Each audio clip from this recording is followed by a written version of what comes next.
மக்களே இன்னைக்கு என்ன பார்க்க போறீங்கன்னா நைட்டே சாம்பார் வைக்கலாம்னு முடிவு பண்ணி சாம்பார் காய்கறிலாம் வெட்டிட்டு இருக்கேன். இங்கெல்லாம் வந்து எல்லா காய்கறியும் போட்டு தான் நாங்கள் சாம்பார் வைப்போம்.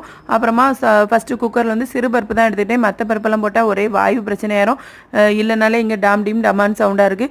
அதில் வேறு அந்த பருப்பு போட்டால் ஒரே டபடபான்னு சவுண்டாக தான் இருக்கும். அதனால் எதுக்கு வம்புன்னு சொல்லிட்டு சிறு பருப்பே போட்டாச்சு. அதில் கொஞ்சோண்டு மஞ்சள் பொடி எல்லா காய்கறியும் போட்டு தேவையான அளவு தண்ணி ஊற்றி குக்கரில் வந்து கரெக்டாக ஒரு விசில் வேக வச்சிடணும். அது அந்த அங்கே வெந்துட்டே இருக்க கேப்பில் இங்கே வந்து இன்னொரு கிச்சன் வைக்கலாம்னு சொல்லிட்டு இங்கே கழுவி எடுத்து தொடச்சி பறக்கிட்டு இருந்தேன். இங்கேயும் எல்லாம் தொடச்சி எடுத்து முடியும் போது காய்கறியும் வந்துட்டு அதுக்கப்புறமா குக்கரை திறந்து தேவையான அளவு மசாலாக்களை போட்டுக்கணும். நான் வந்து பேபி சாம்பார் பொடி, மல்லிப்பொடி, அப்புறமா கொஞ்சோல புளி தண்ணி, தேவையான அளவு உப்பு போட்டு நல்லா கலக்கி நல்லா கொதிக்க வச்சுருவேன். அதுக்கப்புறமா காலையில் எழும்பி தாளித்து மல்லிக்கீரையும் போட்டு இறக்கணும். அப்போ வச்ச சாம்பார் போல் சூப்பராக இருக்கும். நைட்டே வச்சனால புளி தண்ணியும் கொஞ்சம் ஊற்றிருக்கேன். இது காலையில் வச்சா புளி தண்ணி ஊற்ற மாட்டேன். அதுக்கப்புறமா நெத்தலி மீனையும் கழுவி மசாலாலாம் போட்டு வச்சாச்சு. எப்படி மக்களே, வீடியோ லைக் பண்ணுங்கள். பாய்.